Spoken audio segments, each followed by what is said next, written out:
Bismillahirrahmanirrahim. Saya itu sangat mencintai, bukan sekedar mencintai, sangat mencintai guru-guru kita. Ya, saya ini rungokno tenan ya. Saya sangat mencintai guru-guru kita, ya utamanya guru-guru kita kayak mas saya Sarang, mas saya, ya semuanya semua mas saya termasuk Lirboyo, Bloso, Sidogiri, semuanya Kudus, Kajen, Krapyak, semuanya kita mencintai, menghormati. Juga sangat mencintai NU, saya juga mencintai Muhammadiyah, semuanya kita cintai. Cuma kadang-kadang kita mau tidak mau harus beda. Beda satu bawaan pemikiran, kadang bawaan zaman. Nah karena beda itu kita ngeritik, tapi ngeritik kan sebetulnya di hal itu saja, apa? Di hal. Kemudian orang menyimpulkan ngiranya dalam semua hal. Sehingga ulama mulai dulu mana tidak terima bahak hadisnya Nabi butuh penjelasan karena Nabi nak duko itu kadang ngendikan laisa minna, tidak termasuk golonganku orang yang pernah menipu. Loh itu kalau begitu betul kan tidak ada umatnya Rasulullah SAW. Kowe gak sekedar pernah menipu, rezekimu kok bodoh nih.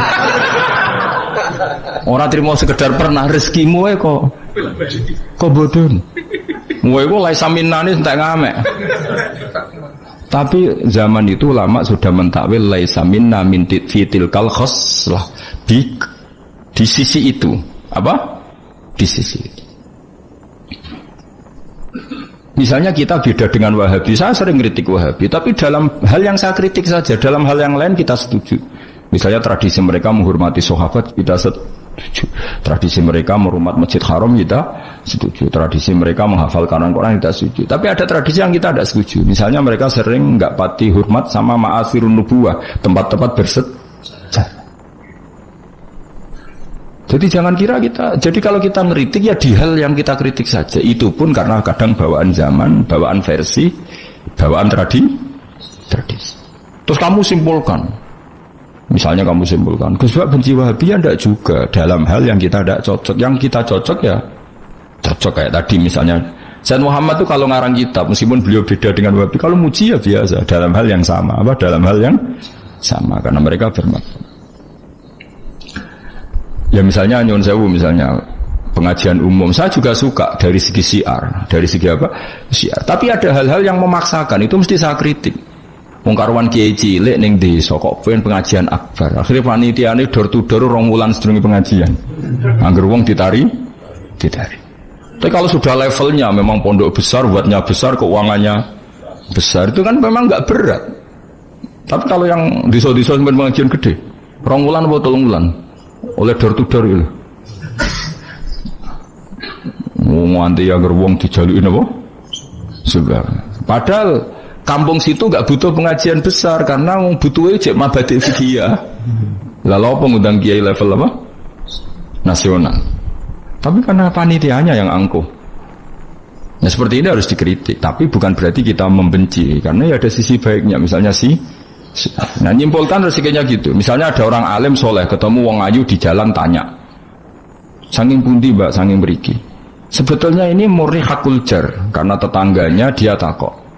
Berarti muamalahnya hakul jar. Terus wong alime ya terbatas. Oleh delok ora kok ngarep ngisor nganti dhuwur sak kadare. Terus bareng ruhin roh, oh nak ngono jagoan mbek wong ayu kok oleh.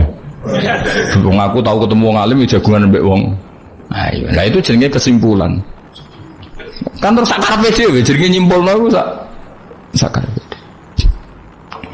Bisa saya ulang lagi ya, ini sebagai napa kita niru Rasulullah sallallahu alaihi wasallam.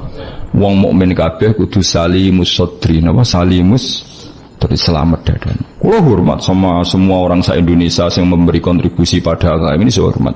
Cuma bawaan kita beda itu dalam hal itu, apa dalam hal itu. Ya misalnya gini, nyuwun sewu, misalnya saya dengan tokoh-tokoh besar itu yang saya sebut itu saya hormati semua.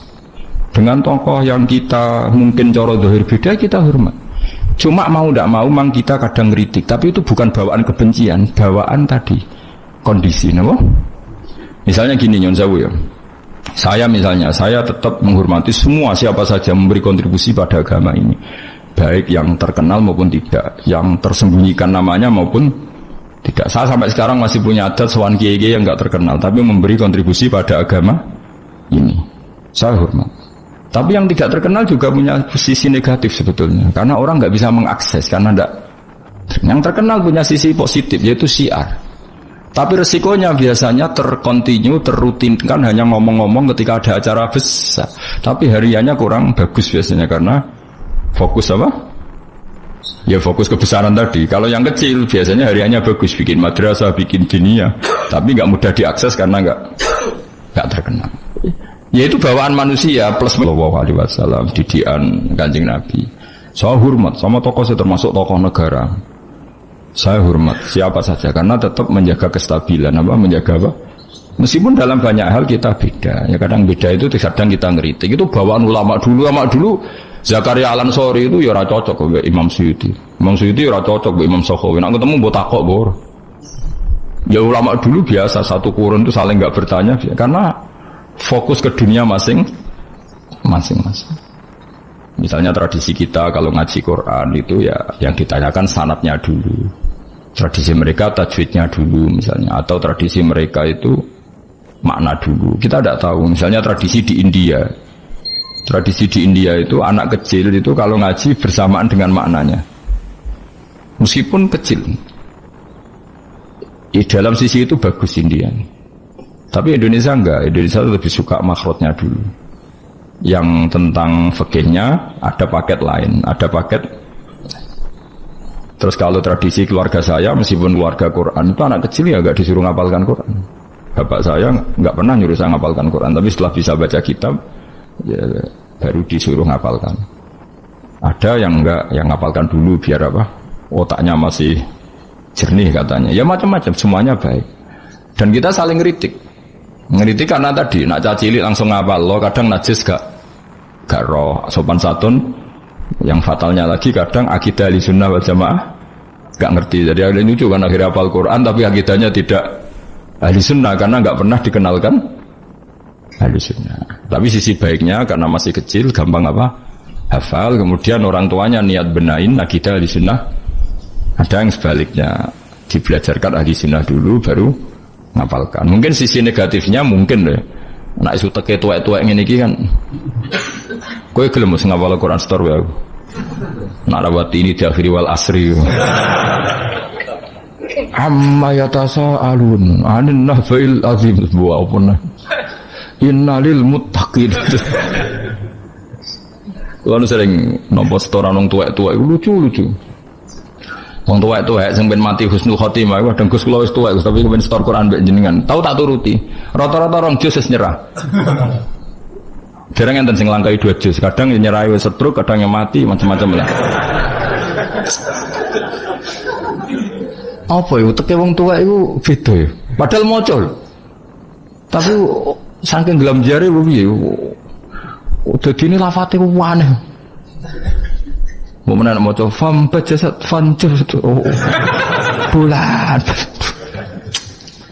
bersama idatil khubuk tuh khibuk mbah sebab lereni mbah teman pusing kalau bagus.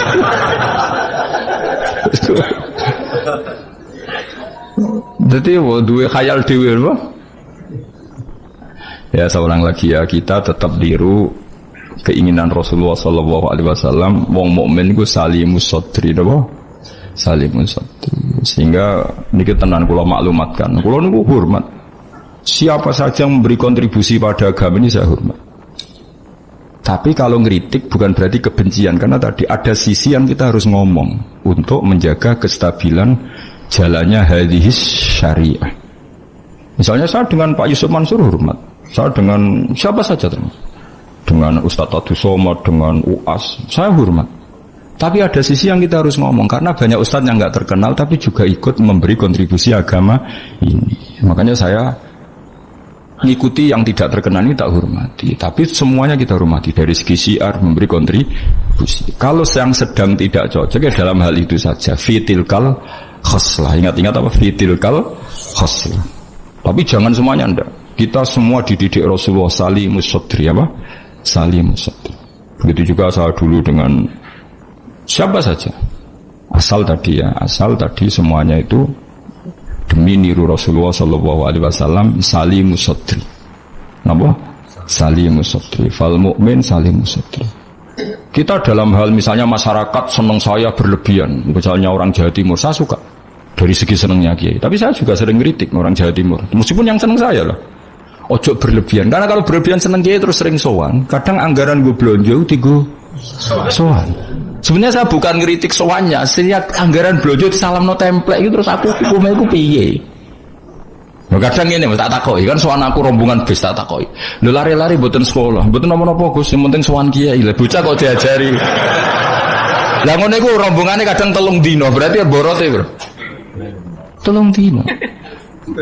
Jadi saya ngeritiknya itu dalam hal itu saja, tapi mahabbahnya kita seneng, tapi kaifiahnya kadang tidak cocok.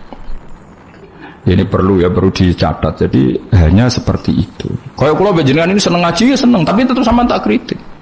Karena tadi wis gawa 3 perangkat kok gak paham. Yo aneh, wis gawa kitab, gawa pulpen, gawa rekaman. Ini kan sudah mengalahkan ulama dulu. Karena ulama dulu tidak bawa rekaman. Tapi kok ilmunya jauh ini ada apa ya? Ya tadi kalau suwon kita benana wa benal mukminin kudu aja ana khil wala taj'al fi qulubina ghillal lil ladzina amanu. Kulo hormat sama semua tokoh-tokoh hormat. Kulo sama acara-acara besar kulo hormat. Cuma tetap kita sebagai ahlul ilm mengingatkan ada orang yang berjuang tuh nggak terkenal, ada orang yang berjuang nggak dapat apa-apa. Kita harus ngomong supaya orang ini juga diapresiasi. Tapi yang syiar ya kita hormati karena agama ini butuh syiar.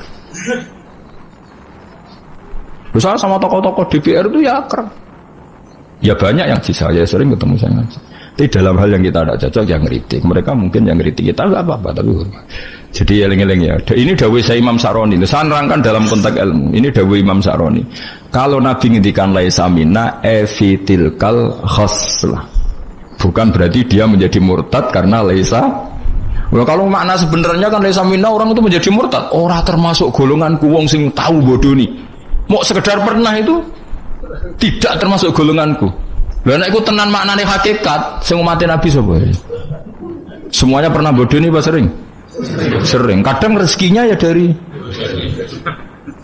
nyuwun sewu koyo kebanyakan maklar rezekinya dari apa? Gak bodoh nih kira-kira payu gak? Misalnya kayak jujur, maklaran tanah ning Kulon Progo sampai sing tinggu bendara kok. Apa melok apa kabupaten itu? Kulon Progo. Pak tanahnya tak tuku lah didamel napa? Wes kula damel pertanian untuk mriki prospek. Padahal niate iku iki ape dadi apa? Bendara. Dituku rega murah. Misale tuh ngene, mungkin jengben dadi bandara, Pak. Mung jengben regane larang, mumpun dereng larang kalau tak tumbas, Pak. Gelem ta ora wong nggur. Misale jujur ngono.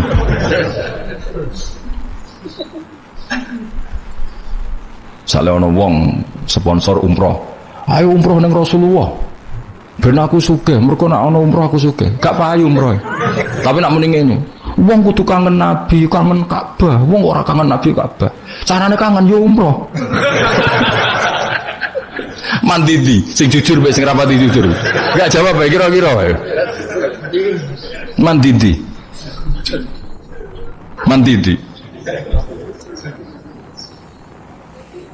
Lha iku misale terus hadis laisa minna iku maknane apa? Hakikat. Jadi saya ulang lagi ya, jadi Jokulino nyimpulkan karena nyimpulkan itu resiko. Karena tadi konteks fikih itu jelimet apa? Konteks fikih itu tadi misalnya ada orang alim soleh ketemu perempuan cantik, bawaan tonggo takok. Ini kan sebetulnya memang termasuk istisna dimaklumi. Nak ketemu faktor tonggo, faktor belajar, faktor berobat kan nazarul ajnabi dan ajnabiyah pengecualiannya kan apa? Muamalat, berobat, syahadah, ya ada beberapa lah. Tapi terus nyimpul loh, oh ternyata jagoan wong ayu iku oleh. Dan justru wong alim nyaman nak jagongan mbek wong ayu di depan umum. Nak wong ra alim kan malah seneng nak dhewean malah keliru dul.